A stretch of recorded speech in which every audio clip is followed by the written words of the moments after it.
하늘의 문을 여소서. 이곳을 주목하소서. 주를 향한 노래가 꺼지지 않으니 하늘을 열고 보소서. 이곳에 임재하소서. 주님을 기다립니다. 기도의 향기가 하늘에 닿으니 주여 임재하여 주소서. 이곳에 오셔서 이곳에 앉으소서. 이곳에서 드리는 예배를 받으소서.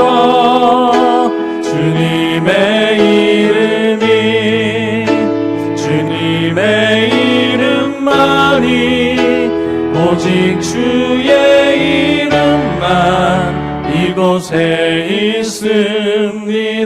있습니다.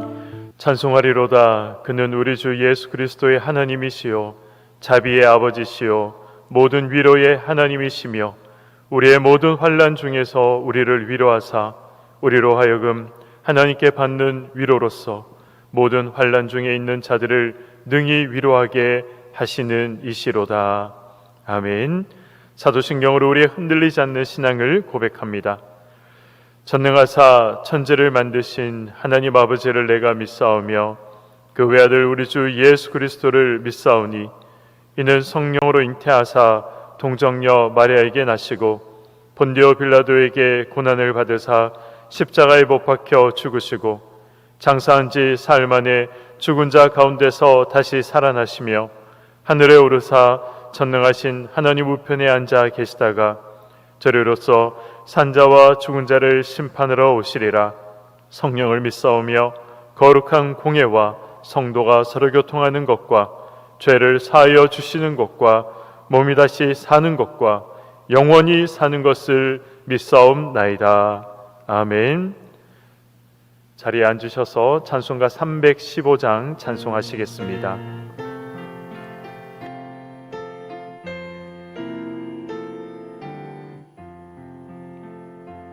내 주 되신 주를 참 사랑하고 또 그에게 죄를 다 고합니다. 그는 은혜를 주신 내 예수시니 이전보다 더욱 사랑합니다. 주 날 사랑하사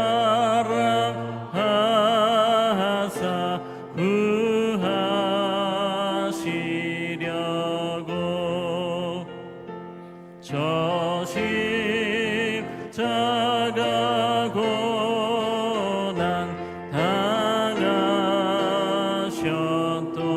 당하셨도다. 그 가시관 쓰신 내 주 배우니 이전보다 더욱 사랑합니다. 내 평생에 힘쓸 그 큰 의무는 주 예수의 덕을 느끼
오늘 우리에게 주신 하나님 말씀은 어제 큐티 본문인 시편 129편 1절에서 8절의 말씀입니다. 구약 성경 899면입니다. 제가 봉독하도록 하겠습니다. 이스라엘은 이제 말하기를 그들이 내가 어릴 때부터 여러 번 나를 괴롭혔도다. 그들이 내가 어릴 때부터 여러 번 나를 괴롭혔으나 나를 이기지 못하였도다. 바깥는 자들이 내 등을 갈아 그 고랑을 길게 지었도다. 여호와께서는 의로우사 악인들의 줄을 끊으셨도다. 무릇 시온을 미워하는 자들은 수치를 당하여 물러갈지어다. 그들은 지붕의 풀과 같을지어다. 그것은 자라기 전에 마르는 것이라. 이런 것은 베는 자의 손과 묶는 자의 품에 차지 아니하나니 지나가는 자들도 여호와의 복이 너희에게 있을지어다 하거나 우리가 여호와의 이름을 너희에게 축복한다 하지 아니하느니라. 아멘. 기도하시겠습니다. 사랑의 하나님, 오늘 이 새벽 각자의 처소에서 주님 앞에 나아갑니다. 우리를 긍휼히 여기시고 하늘의 은혜로 우리를 위로하시며 주의 은혜로 우리를 채워 주시옵소서. 주님, 이제 말씀을 듣습니다. 전하는 자와 듣는 자 모두가 은혜 받는 시간 되게 하여 주시옵소서. 이 모든 말씀 우리 주 예수 그리스도의 이름으로 기도드리옵나이다. 아멘. 오늘 본문은 이스라엘을 핍박하는 이방 백성들에 대해서, 이방 민족에 대하여 하나님께서 자기 백성을 지키시고 그리고 함께 하셔서 하나님의 백성들이 넘어지지 않게 하시며 그리고 오히려 그 이방 백성들을 하나님께서 심판하실 것이라는 그러한 메시지가 담겨 있는 말씀입니다. 먼저 1절과 2절을 함께 보도록 하겠습니다. 이스라엘은 이제 말하기를 그들이 내가 어릴 때부터 여러 번 나를 괴롭혔도다. 그들이 내가 어릴 때부터 여러 번 나를 괴롭혔으나 나를 이기지 못하였도다. 아멘. 1절과 2절에 반복되는 말씀이 있습니다. 무엇입니까? 어릴 때부터 여러 번 나를 괴롭혔다라는 말씀이 1절에도 등장을 하고 있고 2절에도 등장을 하고 있습니다. 이스라엘을 어린이로 비유해서 이 어린 시절부터, 즉 이 이스라엘이라는 나라가 이스라엘이라는 민족이 이 독립하여서 새롭게 출발할 그때부터 원수들에게 극심한 고난을 당했음을 시인은 기록을 하고 있는 것입니다. 이 말씀을 우리에게 적용을 한다면 천국 백성이 되는 그 순간부터 하나님을 나의 아버지로 고백하고 예수 그리스도를 나의 구세주로 고백하는 그 순간부터 끊임없는 어둠의 도전과 그리고 사탄의 핍박이 우리 가운데 있다는 것을 말씀하고 있는 것입니다. 사랑하는 성도 여러분, 한번 생각해 보시기 바랍니다. 이스라엘 백성이 400년 동안 애굽 땅에서 노예로 지냈지만 그러나 애굽인들과 큰 문제가 그들은 없었습니다.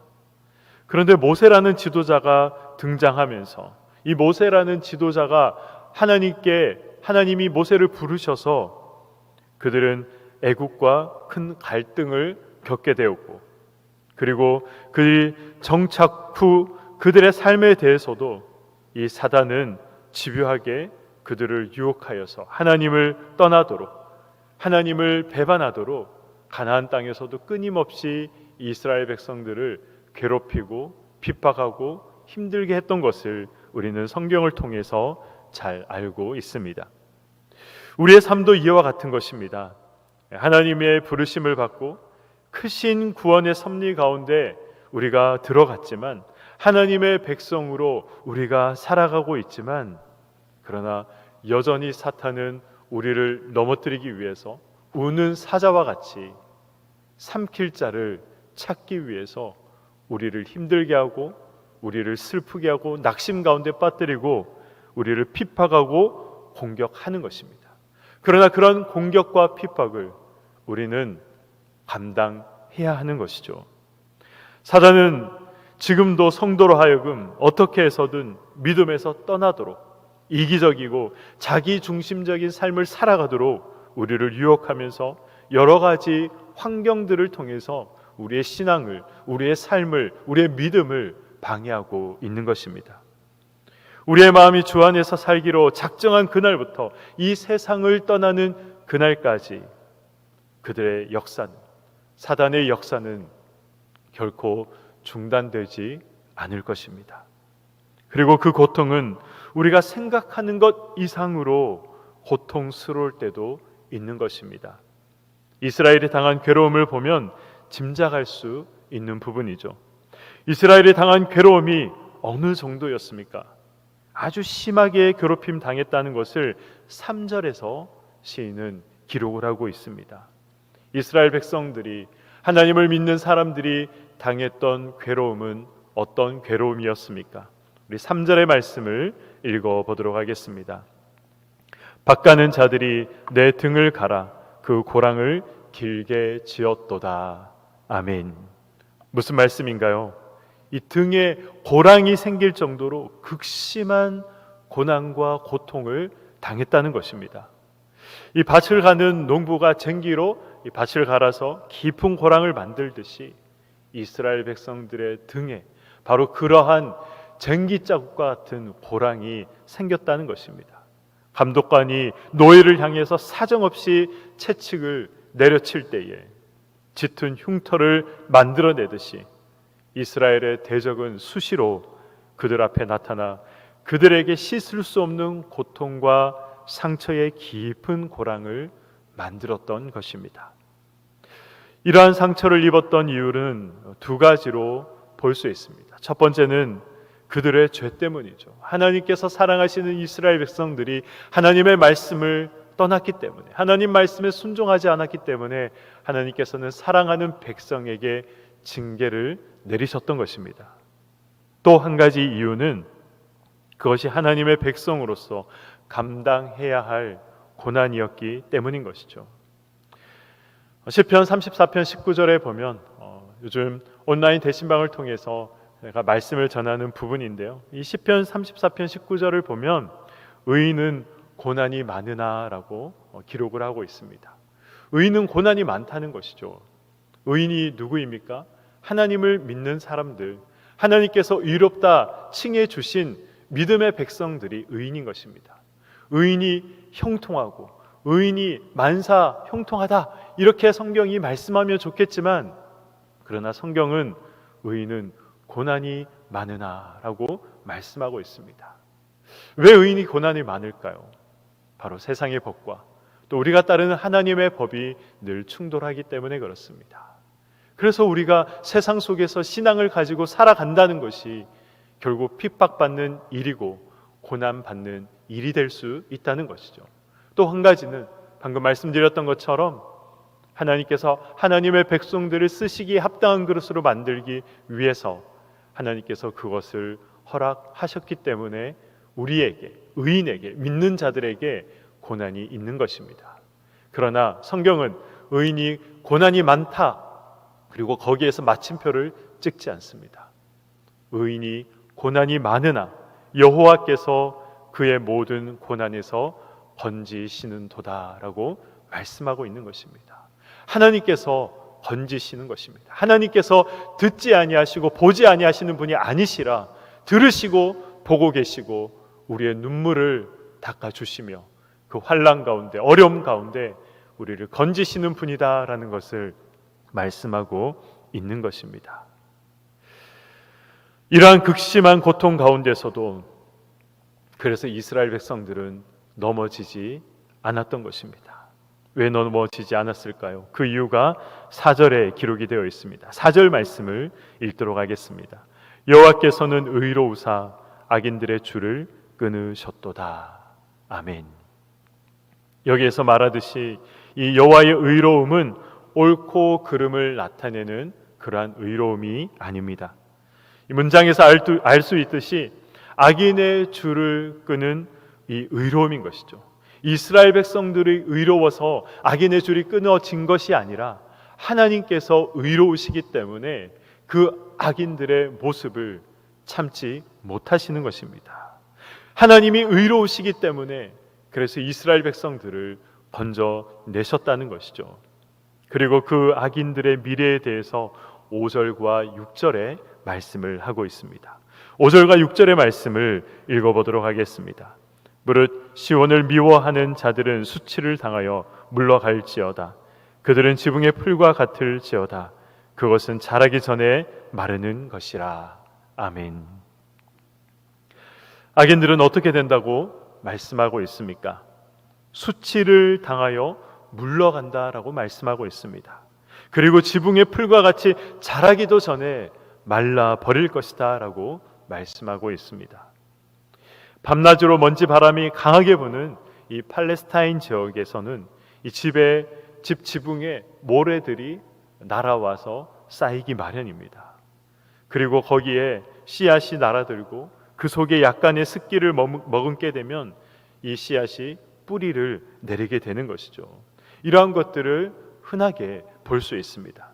그러나 서서히 뿌리를 내려야 함에도 흙이 얕고 그리고 단단한 이 지붕의 골격으로 인해서 뿌리를 깊이 내리지 못하여서 강렬한 태양빛이 내리쬐을 때 이 필요한 수분과 양분을 흡수하지 못했기 때문에 그 풀은 곧 말라 버리는 것입니다.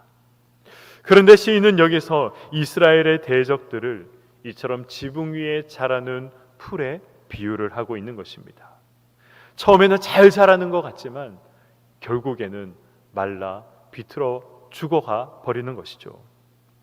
즉 시인은 악인이 이처럼 왕성한 생명력을 가지고 자라지만 뿌리가 깊지 못하여서 잠깐 동안 자라다가 말라버리는 풀처럼 그들의 역사는 결국 오래가지 못할 것이며 졸지에 황폐케 되어 망하게 될 것이라는 사실을 지붕 위에 자라난 풀과 같이 비유를 하고 있는 것입니다. 그렇기 때문에 지붕에 있는 식물로부터는 한 줌의 수확도 할 수 없는 것이죠. 아무리 좋은 나무의 씨앗을 심더라도 어떠한 것도 수확을 할 수 없는 것입니다. 이러한 사실을 7절에서 말씀하고 있습니다. 7절에 무슨 말씀이 기록되어 있습니까? 이런 것은 베는 자의 손과 묶는 자의 품에 차지 아니하나니라고 기록을 하고 있습니다. 아무런 열매를 맺지 못하여 얻을 것이 없다는 것이죠. 콩깍지를 까더라도 그 안에 콩이 없거나 아니면 아주 작은 콩이거나 부실한 콩이 들어있는 경우와 같은 것입니다. 그렇기 때문에 수확을 하더라도 얻을 것이 별로 없는 것입니다. 풍성한 생명을 얻지 못한다는 말입니다. 마지막 8절은 이렇게 기록을 하고 있습니다.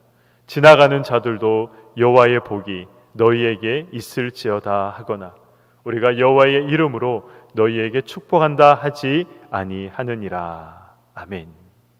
여기서 여호와의 복이 너희에게 있을지어다 혹은 우리가 여호와의 이름으로 너희에게 축복한다 등의 말은 모두 추수하는 사람들끼리 주고받는 인사였습니다. 그런데 시인은 여기서 악인에게는 이러한 인사조차 합당하지 않음을 말하고 있는 것이죠. 심지어 지나가는 자, 즉 여행자이거나 아니면 나그네인 사람들도 그 사람이 누구인지 알지 못하는 사람에게조차 인사치레로 이 축복의 인사를 받지 못할 상황에 처하게 될 것이다 라고 말씀하고 있는 것입니다. 이것이 바로 악인의 최후인 것이죠. 이스라엘은 숱한 침략과 그리고 또 패배, 이민족의 지배 등 아픈 과거를 그들은 가지고 있었습니다. 이런 빈번한 침략과 괴롭힘은 그들에게 깊은 역사적인 상처와 아픔과 고통과 그리고 그 고난의 고랑을 만들기에 충분했던 것입니다. 그러나 사랑하는 성도 여러분, 이러한 숱한 고난과 아픔과 고통의 역사 속에서도 이스라엘은 결단코 궁극적인 실패나 패배를 맛보지 않았습니다. 오히려 영원할 것만 같고 모든 것을 다 부숴버릴 것만 같은, 모든 것을 다 태워버릴 것만 같은 그러한 맹렬한 기세로 달려오는 대적들이 지붕 위의 풀처럼 말라버릴 것이고 수치를 당하여 물러가며 파멸되어 역사의 뒤안길로 사라져버리고 말았다라고 시인은 기록을 하고 있는 것입니다. 사랑하는 왕성의 성도 여러분, 이것이 바로 하나님의 백성과 악인의 예정된 운명인 것입니다. 오늘 우리도 비록 이 세상에서 많은 아픔과 고통을 살아가고 있지만 하나님께서 우리와 함께 하셔서 결단코 하나님의 백성의 실패와 패배를 용납하지 않으신다는 사실을 명심해야 할 것입니다. 그리하여 끝까지 참고 인내하여 완전한 승리를 성취하시는 사랑하는 모든 왕성의 권속들 되시기를 주님의 이름으로 간절히 축원드립니다. 아멘. 우리 이 시간 함께 기도 드리도록 하겠습니다. 기도하실 때 말씀을 생각하시며 하나님의 백성들, 하나님의 백성들을 주께서 기억하여 주시고 우리가 처한 환난과 고난과 고통과 핍박을 주께서 기억하시고 이 모든 어려움에서 우리를 건져 주시옵소서. 또한 우리 성령 충만한 교회 되게 하시고 성령 충만한 성도들이 되게 해달라고 기도하시며 코로나19의 종식을 위해서 백신과 치료제가 속히 개발되도록 또한 5차원 전면교육과 어하나와 청년교회 부흥을 통하여 다음 세대의 부흥이 불같이 일어나도록 선교사님들의 안전과 건강을 지켜주시고 또한 북한의 비핵화와 복음으로 통일되는 그러한 대한민국의 역사를 우리가 맛보고 경험하게 해달라고 이 시간 우리 주님 이름 세 번 부르고 함께 기도하도록 하겠습니다.